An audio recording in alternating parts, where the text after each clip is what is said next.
Big TV భక్తి సమాచారం WhatsApp ఛానల్లో జాయిన్ అవ్వండి. అన్ని విశేషాలు ఎప్పటికప్పుడు తెలుసుకోండి. అందరికీ నమస్కారం. Welcome to big TV.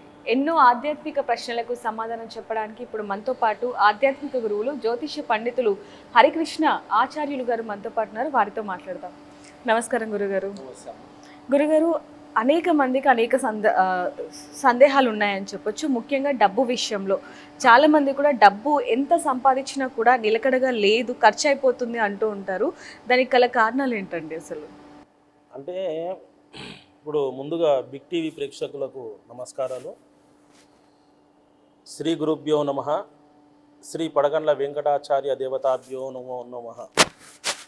అయితే ముందుగా ప్రజలు తెలుసుకోవాల్సిన విషయం ఏంటంటే, ముందుగా మనకు డబ్బులు ఇంట్లో నిలవాలంటే ఏం చేయాలి, అసలు డబ్బులు సంపాదించడం ఎలా, దానికి గల కారణాలు ఏమిటి అనేటి మనం ఇప్పుడు ఈ వీడియోలో తెలుసుకుందాము.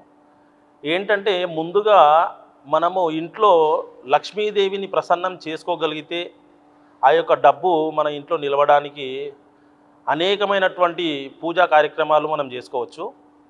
అందులో ముఖ్యంగా అమ్మవారికి ఎంతో ప్రీతికరమైన క్షీరదీపాన్ని కూడా మనం ఇంట్లో పెట్టుకోవడం వల్ల మనకు ఇంట్లో డబ్బు యథావిధిగా చాలా ముందుగా ఉండే అవకాశం ఉంటుంది. ఎందుకంటే ఆ అమ్మవారి స్వరూపమైనటువంటి క్షీరం అంటే మనకు ముందుగా శాస్త్రాల్లో చెప్పడం జరిగింది, లక్ష్మీం క్షీర సముద్ర రాజతనయాం అని. అంటే పాల సముద్రంలో నుండి పుట్టినటువంటి లక్ష్మీదేవిని మనం ఇంట్లో పూజ గదిలో శుక్రవారం రోజు ఏదైనా వెండి దీపంలో లేదంటే వెండి పాత్రలో పాలను పోసి దాంట్లో తామర ఒత్తులతో అమ్మవారిని పూజ చేసుకోవడం వలన మనకు అనేకమైనటువంటి లక్ష్మీదేవి అనుగ్రహం కలుగుతుంది. తద్వారా ఇంట్లో కూడా ధనం నిలిచే అవకాశం ఉంటుంది. గురుగారు, మరికొంతమంది చూసుకుంటే ఇప్పుడు మీరు ఏదైతే చెప్పారో అది కొంతమంది తీసుకోలేకపోతున్నారని చెప్పొచ్చు. అంటే వాళ్ళు చేసిన ఖర్చు కావచ్చు, లేకపోతే పని ఒత్తిడి వల్ల, లేకపోతే దుబారా ఖర్చులు ఎక్కువగా చేస్తూ ఉంటారు.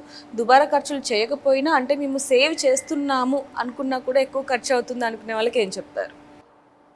మరి లక్ష్మీదేవి అనుగ్రహం ప్రతి ఒక్కరికి కూడా ఉంటుంది. దాన్ని మనం సద్వినియోగం చేసుకోవడమే మనకు చాలా అవసరం. ఎందుకంటే మనకు లక్ష్మీదేవి మన దగ్గరకు రావడం అనేటువంటిది, అలాగే మనం చేసుకునే ఖర్చులు అటువంటిది, అవన్నీ మన చేతిలోనే ఉంటుంది. ఎందుకంటే మనం వృధాగా ఖర్చులు చేసుకోవడం వలన వచ్చిన నష్టం మనకే ఉంటుంది.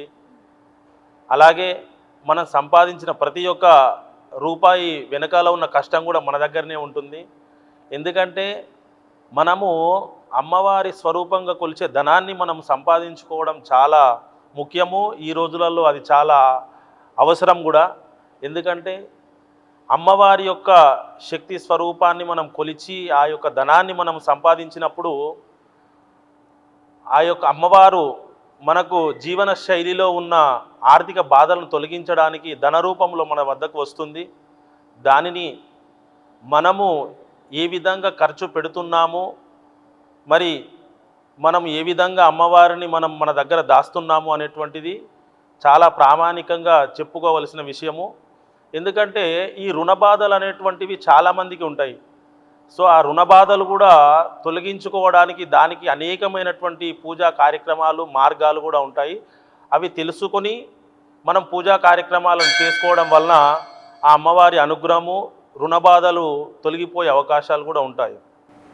గురుగారు, ధనం ఇంట్లో నిలవాలి అంటే అసలు ఏం చేయాలి? ఏ దేవుని పూజించాలి అంటారు? ఏ మంత్రం పఠించాలి? ఇప్పుడు మనము ఇంట్లో ధనం నిలవాలంటే ఒక కుండలో గల్లుప్పును పోసి దాంట్లో కొద్దిగా పసుపు కుంకుమ వేసి మనం ఇంట్లో ఈశాన్య దిక్కులో కానీ తూర్పు దిక్కులో కానీ మనం ఏదైనా పెరట్లో కానీ ఆ యొక్క ధనమైనటువంటి కుండను ఉంచేసుకొని దాంట్లో మనం సంపాదించిన ధనాన్ని ఒకరోజు దాంట్లో పెట్టగలిగితే ఆ యొక్క ధనము మనకు ఎప్పటికి కూడా యథావిధిగా అమ్మవారి అనుగ్రహం మనకు ఉండేలాగా ఫలితం ఇస్తుంది. ఆ ఫలితం ఆధారంగా మనము సంపాదించే ప్రతి ధనం కూడా మన దగ్గర ఉండే అవకాశం ఉంటుంది.